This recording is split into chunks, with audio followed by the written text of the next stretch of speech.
Welcome to part 2 of week 5, Mind Your Mindset, Fear of Success.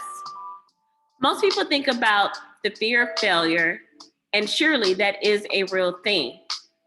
What if it doesn't work is a question that paralyzes a lot of people from taking action. However, the fear of success is also a real thing. I believe the idea of what if it does work scares more people.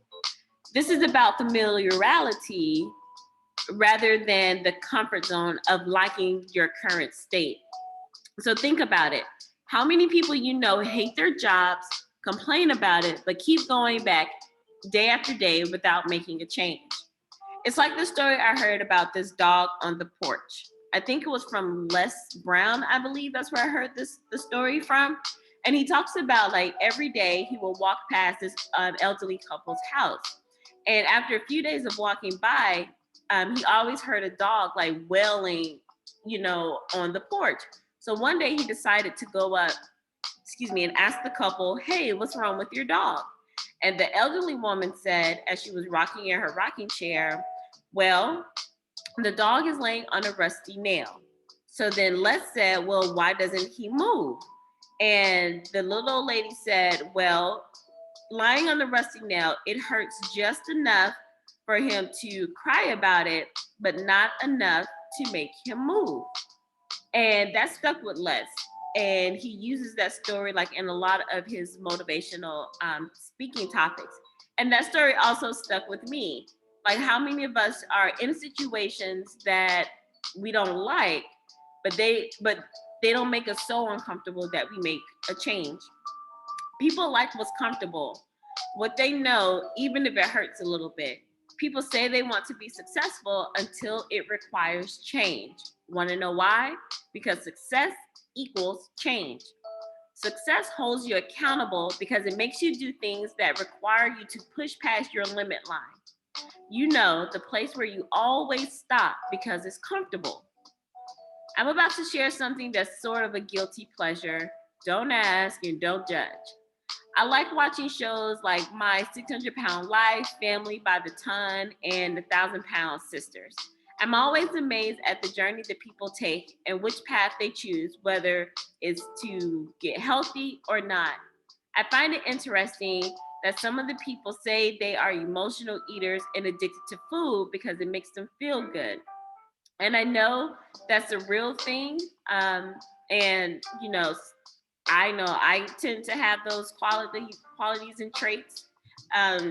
If I feel like I'm stressed, I immediately want to eat something that's carb heavy, so I'm not judging them. But I often realize that there are underlying issues that causes the people to self sabotage, and that is a fear of success. And I watched those shows long enough to figure out, like, wow, it's not all about them just being emotional eaters. It's something else more to that. I remember watching one episode of Family by the Ton when two different people from different families expressed that they really didn't want the weight loss surgery because losing the weight would mean they couldn't depend on people anymore and they would have to take responsibility of themselves. They're willing to change some of the eating habits, but not the amount of food that they would have to consume after the surgery. So we do this in our everyday lives as well. So it's not just them, but I thought it was interesting. It's like, yeah, I want to be healthy, but I don't want to lose the weight because then that means, yes, I would be successful in the weight loss journey, but then that means I would have to do something and be held accountable. The interesting thing about success is that there really isn't a stopping point.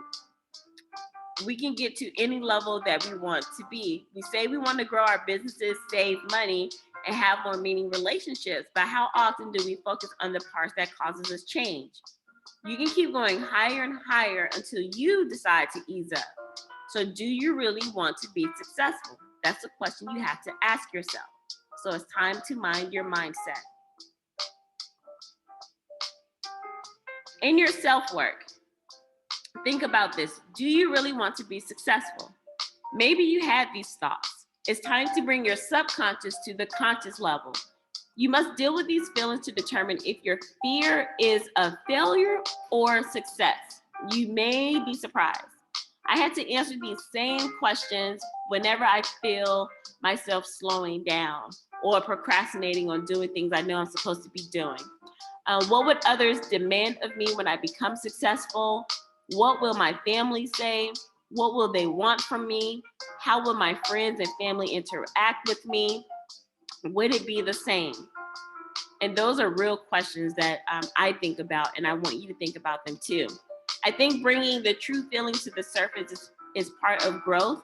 Once you become aware of them, you can create systems and strategy to change and to like reprogram your mind.